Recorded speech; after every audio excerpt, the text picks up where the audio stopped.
Good morning. I wanted to talk about knowing your horse and advocating for your horse. Just knowing when something's a little off, and then making sure that if you felt the vet was necessary, that you advocate for your horse. I had a situation where I had a horse who went from, she was 18 months old, she went from galloping and making like hairpin turns, hairpin switchbacks, right? And she all of a sudden did that, and then one day she just started making these like long, wide tractor trailer turns. You know, instead of being able to turn back like this, she'd make these long, wide turns, right? And she lost a lot of pep, a lot of speed.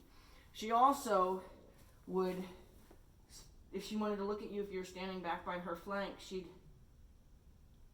real slow tip her head, and she would tip her nose up. She wouldn't bend at the pole. I had the vets, there were actually two there to come back a second try for a ridiculously large wolf tooth. And both vets had come. I'm not really sure why they both came, or if one came to kind of rescue the other one. I'm not sure why both were there, but two vets were there. One was the owner of the practice, and the other one was one of his vets. And they weren't there for this horse that I was asking about, but I said, hey, she's acting weird, and it's just like a huge difference in this horse all of a sudden. And I'd really like to have her tested for Lyme. And the owner of the practice said, all horses have Lyme and they're tighter. Maybe was treating me like the hypochondriac of horses, even though like I didn't have them ever come for anything yet. Like I was new to the area. They hadn't even come for anything but like shots and this wolf tooth that they were having a hard time extracting, and it was like ridiculously the biggest wolf tooth they've ever seen, like to the point to where when he finally got it out, he came running out to where I was with the other vet, and was like, look at this thing, like it was like that dramatically different from normal. I should have kept it. I kept Ritz's, but that horse wasn't mine. Anyway, so his advice, his guidance was all horses have Lyme and they're tighter, right? The other vet said, two things I appreciate about her was, one, she said, well, she knows her horse, like should we listen to the owner who knows the horse is acting different than it has always acted. That was the first thing I appreciated about her. The second thing I appreciated about her, and that he should have appreciated about her, is she even said, if she wants to run the test, let her spend her money, right? It was a $100 test. Let her spend her money. I appreciate that because, for him, as the owner of the practice, that's how they make their money, is to have us want those tests run, right? So, anyway, the agreement was I could have the test, the blood drawn, and, the test run. My horse, at 18 months old, had the worst case of Lyme they had ever seen. Her numbers were so high, they had never seen anything like it. She was clinical. She had to go to the hospital. For 2 weeks, she went to the hospital. Okay? And I let her spend her money, right?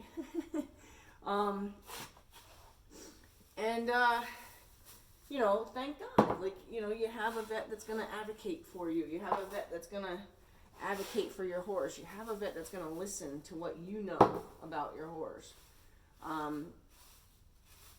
I have been very fortunate in my retention, I guess, of symptoms, of different things. I had that same mare when she became mature, and she had her first ovulation. The minute the egg released, she was trying to get up from laying down, and she fell down. And I don't know if I called the vet about it because it was like a freak thing, and I don't think that, I watched her and nothing else happened. And I mentioned it to the vet, and the vet said, oh, she probably just happened to ovulate right in that moment, and it's extremely painful for them. And that was it. We didn't confirm that that's what happened. We didn't, whatever. But I remembered that. Well, another horse, many years later, like 10, 11 years later, had something similar like that happen. And the girl who was telling me about it, I very just kind of matter-of-factly said, oh, she probably ovulated, like, in that moment. And that's probably all it was. Well, they had the vet come out anyway, which is fine. I mean, I wouldn't discourage that, And then she called me, like, giddy. She's like, you won't believe what? I said, she ovulated. She's like, yeah. And that's the first thing the vet asked her is, how old is she? And then that's exactly what they concluded was wrong with her, or what had happened. Because it was a freak thing, happened once, there was no reoccurring problems.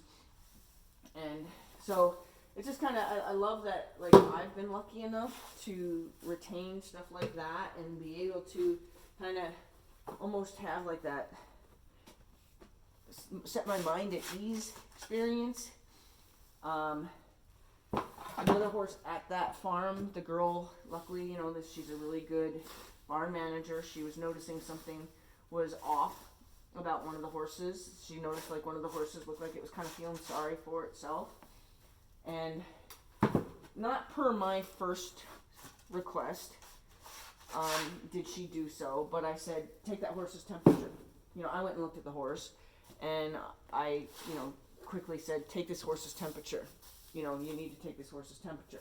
She wasn't otherwise acting like anything else was wrong. You go through all your, well, she's not acting like she's colicking. Her eyes are clear, blah, blah, blah. You go through kind of all what you know as a manager, what you know as a horseman, to see, am I dealing with illness?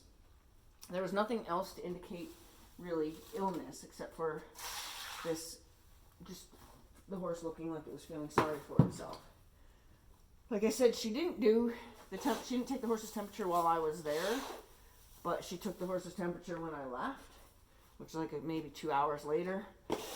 And they ended up calling the vet because she had a very high temperature. I think it was like 103.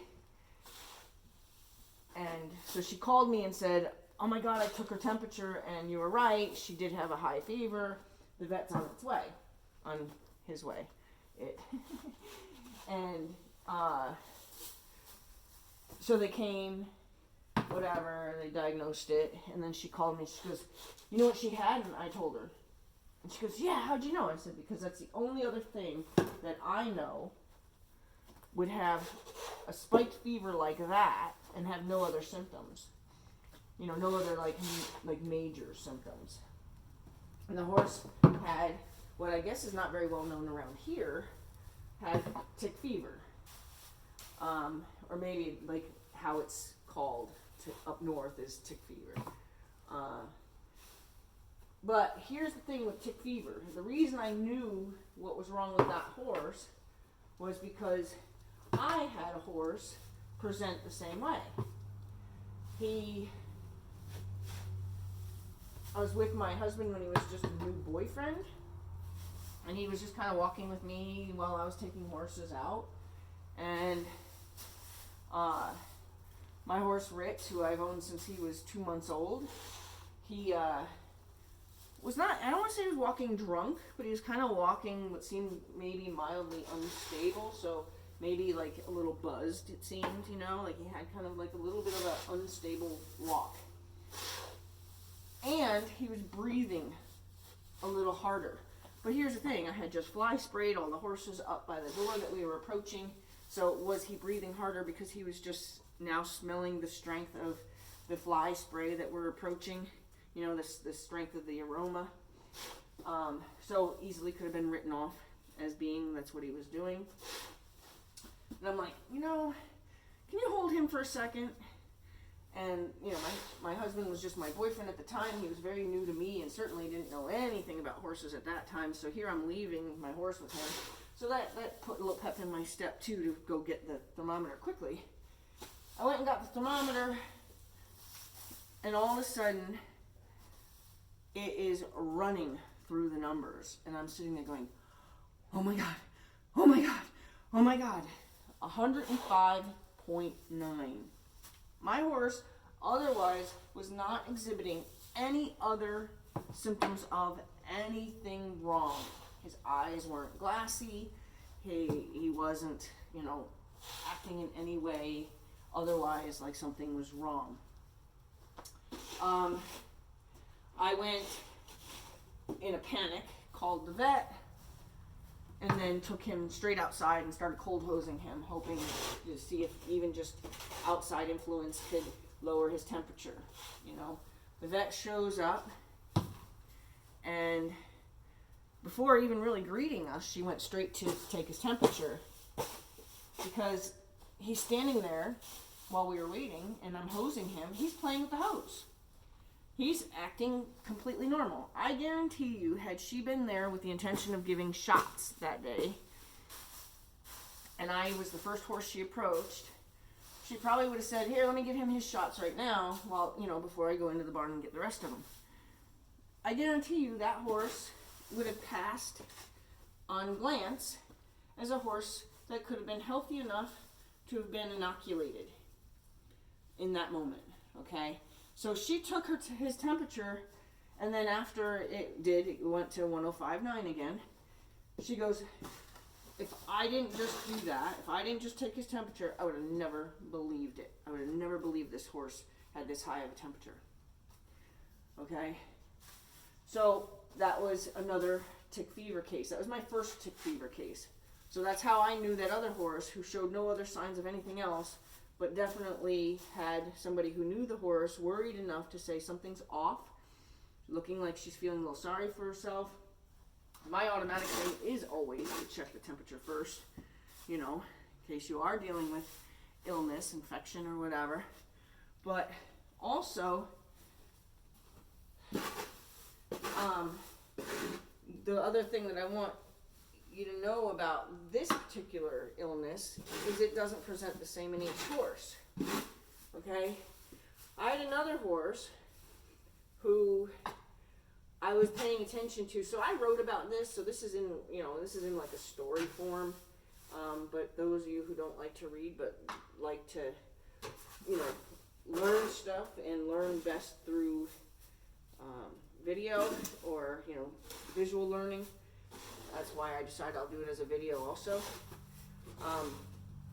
This other horse, he started, so one day I took him out and I didn't really see anything to think about, but what I did notice as far as when I took him out, but what I did notice was the boss horse was hanging out with the lowest man on the totem pole. And that was really an odd thing to see. Boss horse spending a lot of time with low man, that was really something different to see. So just took a little mental note of that. Happened to, I guess, be where he was to be able to have even seen that. And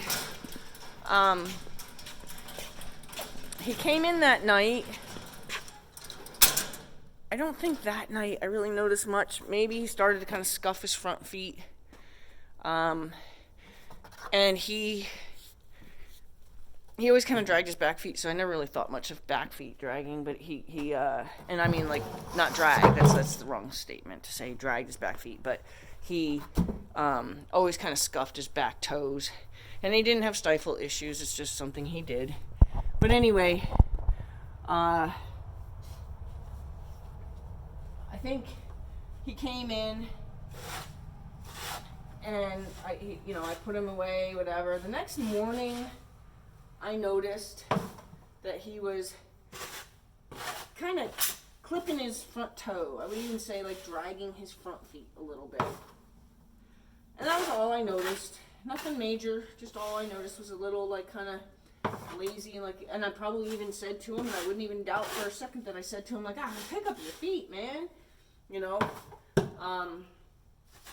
and not had thought anything of it beyond that. But again, next day I noticed, that day I noticed he's 2 days in a row he's hanging out with the lowest horse on the totem pole. That is very noteworthy. When the high horse is all of a sudden hanging out with the low man, you might want to take note to that. If it wasn't something that you ever saw before, you might want to take note to that as being, like a herd behavior, an instinctual behavior. He's not up for the job. He's not up to be the boss horse today. So he's hanging out on the bottom of the totem pole to let the next horse up know for sure he has the job. Okay? So he came in that night with fuzzy back legs. Looked like his fur was just kind of, raised on his back legs. It was a cooler time of year, the fall. And I'm like, look, and that was noted, okay? And I said, look, he's a little cold. And the only thing that would have triggered in me at that moment was maybe they are getting ready to need blankets, because, look, his legs are cold. The next morning, he dragged his toes again, his front toes, and by the time I got to the door where I normally would put him outside, I noticed his back legs were fuzzy again. I originally wrote it off for the same reason I wrote it off the night before. He's fuzzy because he's cold. And then it clicked. Wait a minute. He's coming out from in. He shouldn't be cold. I had a block barn, which was incredibly climate controlled.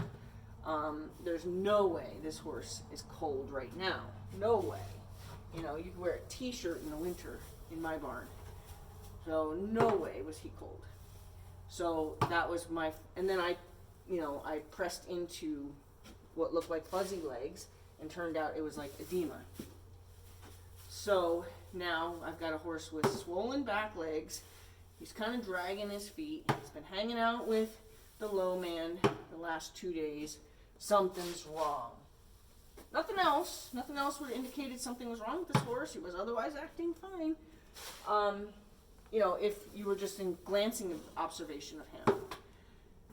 So I decided I'm going to go take his temperature.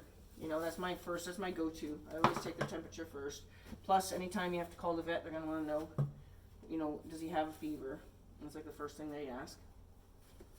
And then, did you give him anything? So I take his temperature, and he has 102 point something, 102.4 or something like that. So, of course, they call the vet.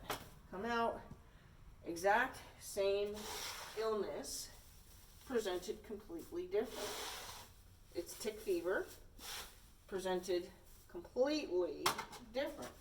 This horse acted, I guess you could say, a little sicker, at least as far as his instincts, than the other horse.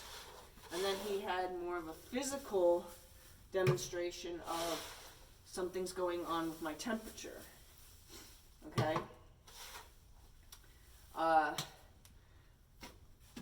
So that's 3 horses, and I think I had another horse that I knew had tick fever for the same, was diagnosed with tick fever, and had where I was like, oh, yep, that sounds like, and it was.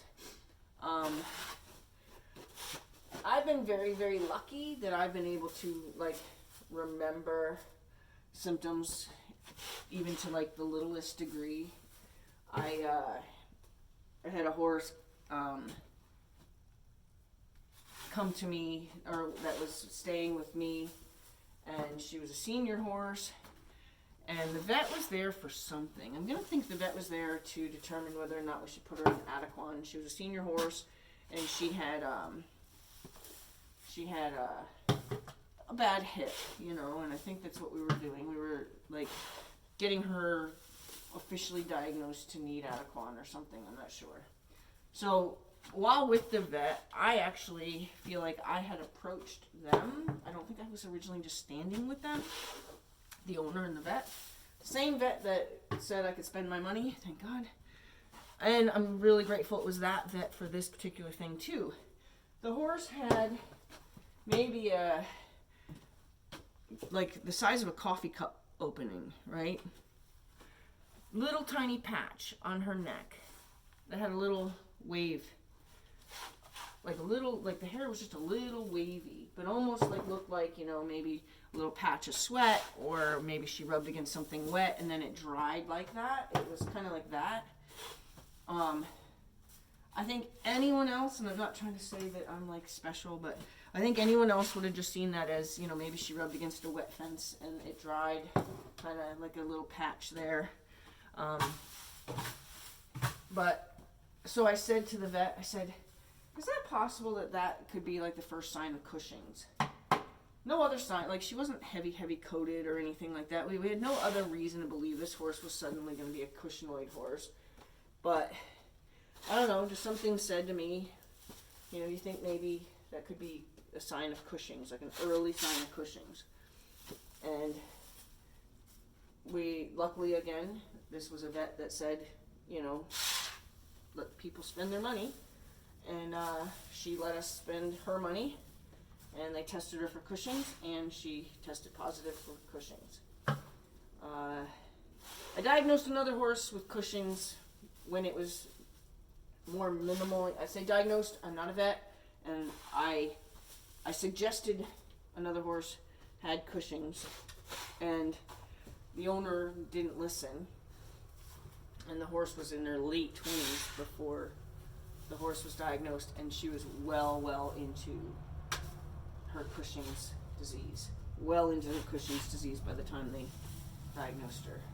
And that's unfortunate, But I can't spend other people's money for them. I can only say, hey, you might, when you get your shots, you might ask them to do just a blood draw and just run this test, just check her numbers.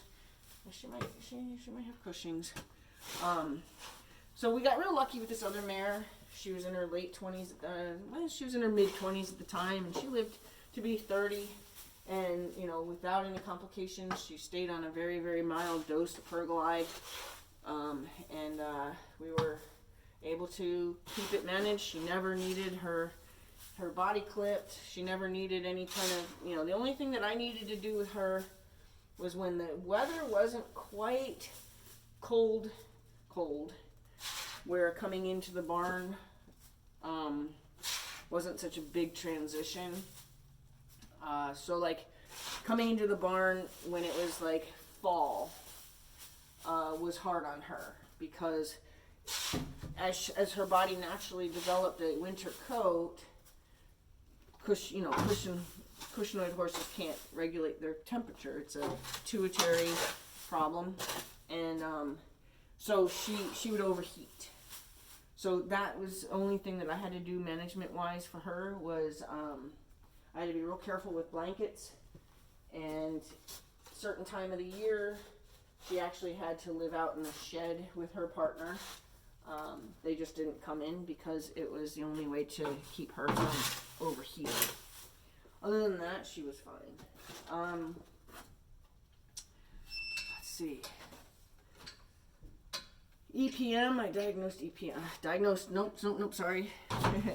I suggested EPM a couple times, and kind of why I'm even doing this video right now is because, listen to yourself when, listen to you when you think something's wrong with your horse, and have the vet come out. I have a client right now who might have been formally, we're waiting for the blood results, but the neurological test came back as, suspicion of EPM. That's the third EPM horse that, well, this one I didn't say because the second time I said something to somebody suggesting that the horse might need to be tested for EPM, the person went on the internet and got themselves all kind of freaked out.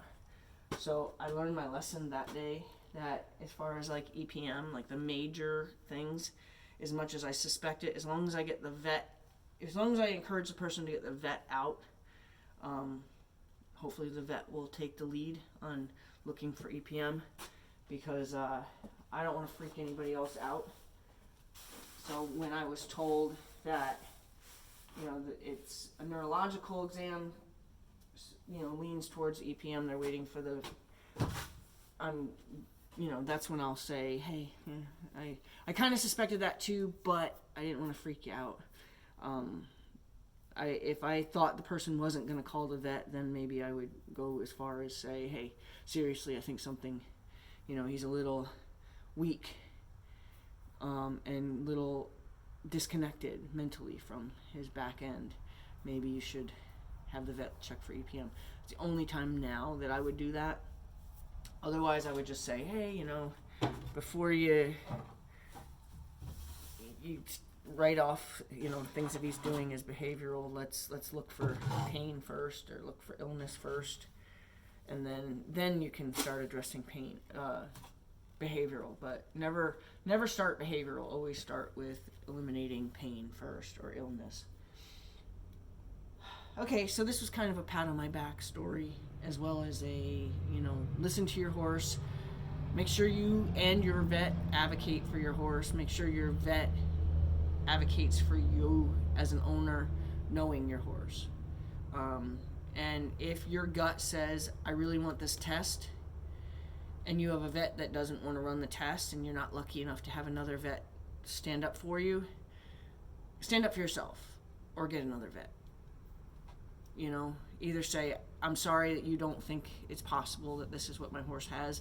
My gut says, from what I've read, or from what my friend's horse did, or whatever, I think I want this test run. If your vet denies you that privilege, get another vet.